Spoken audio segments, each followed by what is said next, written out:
आला पंजाब और जनरल कमर जावेद बाजवा की एक खुफिया मुलाकात हुई है और अब इस खुफिया मुलाकात की तस्दीक वजीर दिफा जो ख्वाजा आसिफ हैं उन्होंने एक इंटरव्यू में भी कर दी है। इस मुलाकात में क्या कुछ हुआ, क्या मामला तय हुए और इमरान खान के हवाले से क्या गुफ्तगू हुई, पूरी तफसील में आप दोस्तों के सामने रखूंगा। क्योंकि अब मामला यह है, इमरान खान जिसकी ख्वाहिश ये थी कि वो लॉन्ग मार्च में लाखों लोगों को लेकर इस्लामाबाद आएगा और विफाकी हुकूमत पर दबाव डालेगा कि वो जल्द इंतखाबात करवाए या फिर जो अगला आर्मी चीफ है उसकी तैनाती में इमरान खान को भी शामिल किया जाए, मशावरत में इमरान खान की भी मर्जी को शामिल किया जाए। इस हवाले से जो शहबाज शरीफ साहब हैं वो गुज़िश्ता दिनों बड़ा इंकशाफ कर चुके हैं, जिसमें उन्होंने बताया था कि इमरान खान ने यह पैगाम भिजवाया था 1 महीना पहले कि 3 नाम जो आर्मी चीफ के हैं वो इमरान खान देगा, 3 नाम आप दें और मशावरत से अगले आर्मी चीफ की तैनाती की जा सकती है, जो कि नवाज शरीफ और शहबाज शरीफ ने उसको मुस्तरद कर दिया था। अब मामला यह है कि इमरान खान जिसको उम्मीद यह थी कि वो पंजाब में जो पंजाब की हुकूमत है, मशीनरी है, एडमिनिस्ट्रेशन है, पुलिस है, उसको इस्तेमाल करते हुए लाखों लोगों को सड़कों पर लेकर आएगा, जिस तरह वो हुकूमत की मशीनरी को इस्तेमाल करते हुए जलसे कर रहा था और एस्टेब्लिशमेंट को यह दिखाने की कोशिश कर रहा था कि उसके पास लाखों लोग हैं, हजारों लोग हैं और अब भी वो अवाम में मकबूल है और उसकी एक कॉल पर लोग बाहर आ सकते हैं। इसीलिए फाइनल कॉल की बात की जा रही थी। इमरान खान कोई तारीख नहीं दे रहा था। अब मामला यह है कि जब इमरान खान जो लाहौर से उसने जुमे के रोज लिबर्टी चौक से अपना लॉन्ग मार्च शुरू किया, तो अब तक जो लॉन्ग मार्च गुजरावाला पहुंचा है उसके साथ तकरीबन 2 से 2.5 हजार लोग मौजूद हैं। जो इमरान खान उम्मीद लगाए बैठा था कि लाखों लोग उसके साथ आएंगे, उसकी उम्मीदों पर पानी फिर गया है और इस सारे मामले में परवेज इलाही ने अहम किरदार अदा किया है, क्योंकि परवेज इलाही से ये उम्मीदें लगाई थी इमरान खान ने, लेकिन परवेज इलाही एक बार फिर इमरान खान के लिए बदशगुन साबित हुए हैं। अब खबर यह है कि परवेज इलाही वजीर आला पंजाब ने मामलात को तय करवाने के लिए एस्टेब्लिशमेंट के साथ जनरल कमर जावेद बाजवा की एक मुलाकात हुई है और यह मुलाकात एक शादी की तकरीब में कहा जा रहा है कि जनरल कमर जावेद बाजवा और वजीर आला पंजाब परवेज इलाही के दरमियान हुई। और इस मुलाकात में जो इमरान खान है उनके साथ जो एस्टेब्लिशमेंट है उनके ताल्लुकात को बहाल करने के हवाले से कोशिश की गई, आखिरी कोशिश की गई। और जो इमरान खान है वो गुज़िश्ता दिनों लॉन्ग मार्च को आधे रस्ते में छोड़कर लाहौर रवाना हो गया था और उसके बाद उसने एक ट्वीट भी किया था। ये अफवाहें आ रही थी, ये खबरें आ रही थी कि लाहौर में एक खुफिया मुलाकात हुई है इमरान खान की, जिसमें इमरान खान ने माफी तलाफी की है, अपनी जो पुरानी तनख्वाह है उस पर काम करने का एक बार फिर इरादा किया है। लेकिन जो असद उमर साहब थे उन्होंने बाकायदा ऐलान किया, स्टेज से लॉन्ग मार्च की शुरा को बताया कि इमरान खान को एक इमरजेंसी मीटिंग के लिए लाहौर जाना पड़ गया है, इसीलिए वो यूथियों को, इमरानडुओं को आधे रस्ते में छोड़कर लाहौर भाग गए हैं। लेकिन फिर मामला यह हुआ कि परवेज इलाही जो ये मुलाकात करवाना चाह रहे थे और जनरल कमर जावेद बाजवा से मुबैना तौर पे ये दावा किया जा रहा है, उन्होंने दरख्वास्त की थी कि वो एक इमरान खान से मुलाकात कर लें और जो भी शिकवे शिकायत हैं उनको दूर किया जाए और जो भी मामलात हैं, जो पुराना लव अफेयर है, जो मोहब्बत है, उसको आगे बढ़ाया जाए। लेकिन जनरल कमर जावेद बाजवा ने इस मुलाकात से इनकार कर दिया। बताया जा रहा है कि इमरान नियाजी बाकायदा कमरे के बाहर बैठा रहा, मुलाकात के लिए इंतजार करता रहा कि उसको बुलाया जाएगा और उसकी ये मुलाकात हो जाएगी। जब इस मुलाकात में नाकामी हुई तो इमरान खान ने फिर एक ट्वीट किया और कहा कि उनकी लाहौर में एक मुलाकात के हवाले से खबरें फैलाई जा रही हैं, उन खबरों में सदाकत नहीं है। उसकी वजह यह थी कि ये उम्मीद लेके ये गया था कि इसकी मुलाकात हो जाएगी, लेकिन वो जनरल कमर जावेद बाजवा ने उस मुलाकात से इनकार किया और वो मुलाकात नहीं हो सकी। अब जरा ये दावा कर रहे हैं कि तहरीक इंसाफ के जो रहनुमा है, मरकजी रहनुमा है, वो बहुत परेशान है। उसकी वजह यह है कि लॉन्ग मार्च जो कि मंसूबा बनाया गया था वो तलपट हो गया है, वो बुरी तरह नाकाम हो गया है। और जो 25 मई का लॉन्ग मार्च किया गया था इमरान खान की जानिब से, जो उसे बहुत बुरी नाकामी हुई थी और इमरान खान बाद में कहता था कि उसकी तैयारी नहीं थी, उसने उस तरह की तैयारी नहीं की थी जिस तरह राना सनाउल्लाह ने तैयारी की हुई थी। वो लोगों को लेकर तो आ गया था, लेकिन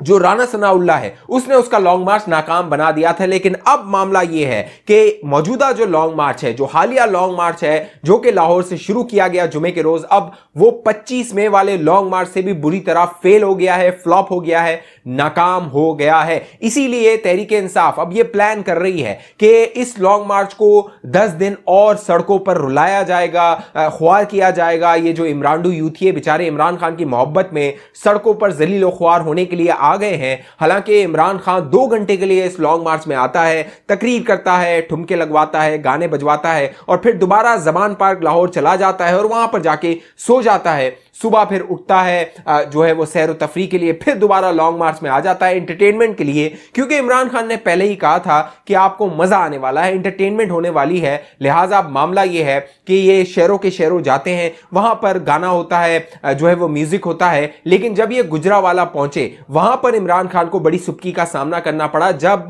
जो गुजरावाला शहर में बाकायदा बैनर्स लग गए, चोर घड़ी चोर के नारे लगे, बैनर्स लगे। और जब इमरान खान ने वो बैनर्स देखे तो उसने कहना शुरू कर दिया कि जो चोर होता है, जो घड़ी चोर होता है, वो तो छोटा चोर होता है, बड़ा चोर तो वो होता है जो करप्शन करता है, जो मुल्क को लूटता है। लिहाजा मामला यह है कि इमरान खान को भी समझ आ रही है कि जो इमरानडू यूथी हैं वो सड़कों पर आने वाले नहीं हैं, वो जलीलो ख्वार होने वाले नहीं हैं, वो सिर्फ ट्विटर, फेसबुक, सोशल मीडिया पर इमरान खान की जय जयकार कर सकते हैं। लेकिन जो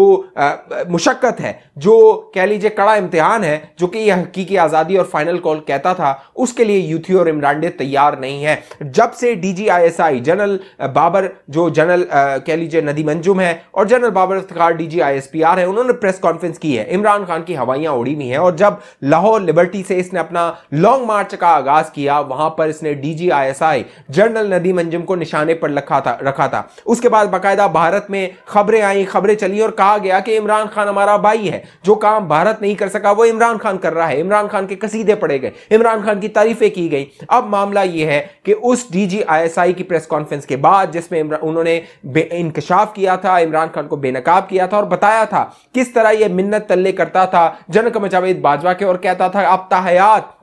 आर्मी चीफ ले लें, गैर मुअय्यना मुद्दत के लिए आर्मी चीफ बन जाए और मुझे भी ताहयात वजीर आजम रख दिया जाए। अब मामला यह है कि एक और धमाकेदार प्रेस कॉन्फ्रेंस की खबरें आ रही हैं, तवक्को की जा रही है और बताया ही जा रहा है, सोशल मीडिया पे यह खबर गर्म है कि अगले 48 घंटों में एक बड़ी प्रेस कॉन्फ्रेंस, धमाकेदार प्रेस कॉन्फ्रेंस इमरान नियाजी के खिलाफ हो सकती है। बाकायदा ये जो खबरें फैलाई जा रही हैं वो तहरीक इंसाफ की जानिब से फैलाई जा रही हैं। तहरीक इंसाफ का जो इमरानडू ब्रिगेड है, यूथिया ब्रिगेड है, वो ये खबरें फैला रहा है और कह रहा है मुबैना तौर पर जो साकिब निसार है वो अपने गुनाहों का एतराफ कर सकता है, जनरल पाशा जो है वो अपने गुनाहों का एतराफ कर सकता है, जनरल ज़हीरुल इस्लाम आके इंकशाफ कर सकता है किस तरह 2014 का धरना रचाया गया था, नवाज शरीफ को नाअहल करवाया गया था, नवाज शरीफ से इस्तीफा लेने की कोशिश की गई थी। और साथ साथ मुबैना तौर पे जनरल फैज हमीद साहब के बारे में भी ये मुबैना तौर पे खबरें फैलाई जा रही हैं कि वो कोई प्रेस कॉन्फ्रेंस कर सकते हैं। लेकिन ये सारा जो प्रोपेगेंडा है, ये सारी जो खबरें हैं, वो तहरीक इंसाफ का सोशल मीडिया ब्रिगेड फैला रहा है, इसमें कोई सदाकत नहीं है।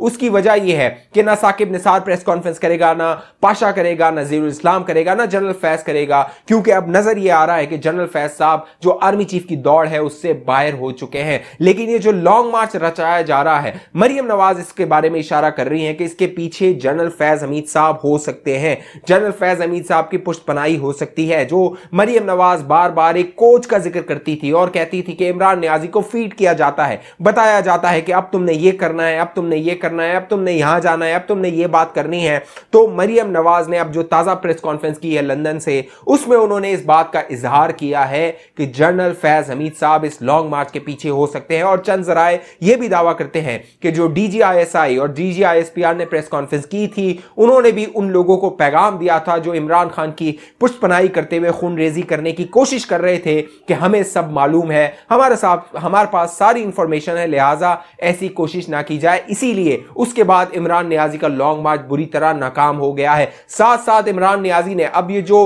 अगले 10 और 11 दिनों तक इस लॉन्ग मार्च को तवील किया है, उस पर जो जराए बता रहे हैं कि जो जिसने घड़ी दी थी इमरान नियाजी को और वो घड़ी उसने बाजार में बेच के पैसा हजम कर लिया था, जो शहजादा मोहम्मद बिन सलमान है वो पाकिस्तान आने वाले हैं, वो नवंबर के वस्त में पाकिस्तान आ सकते हैं और उस दौरे को नाकाम बनाने का भी इमरान नियाजी का मंसूबा है। जिस तरह 2014 में चीन के सदर को जो पाकिस्तान आ रहे थे उनका दौरा नाकाम बनाया गया था। अब देखना यह है कि जो शहजादा मोहम्मद बिन सलमान पाकिस्तान आते हैं तो इमरान नियाजी ये लॉन्ग मार्च लेके पिंडी जाता है या इस्लामाबाद जाता है और उनका जो दौरा होता है उससे पहले जो मौजूदा हुकूमत है उस पर क्या दबाव होता है, क्या अगले आर्मी चीफ का नोटिफिकेशन जारी कर दिया जाता है, क्योंकि अब ख्वाजा आसिफ साहब कह रहे हैं इस हवाले से जो 18 तारीख है, 18 नवंबर है, उसके बाद सारे मामला तय हो सकते हैं। और जो तीसरा हफ्ता है नवंबर का, उसमें अगले आर्मी चीफ की तैनाती के हवाले से खबर आ सकती है। इस हवाले से जो भी मामला होंगे आप दोस्तों को मैं बाखबर रखूंगा। अभी तक आपने ये चैनल सब्सक्राइब नहीं किया, इसको सब्सक्राइब कीजिए, 7 घंटे का निशान है उसको लाजमी दबाइए। फेसबुक पे देखने वाले दोस्त हमारे पेज को लाइक कीजिए, फॉलो कीजिए, इस वीडियो को लाजमी शेयर कर दीजिए। अगली वीडियो तक मुझे इजाजत दीजिए, अपना ख्याल रखिएगा। पाकिस्तान जिंदाबाद।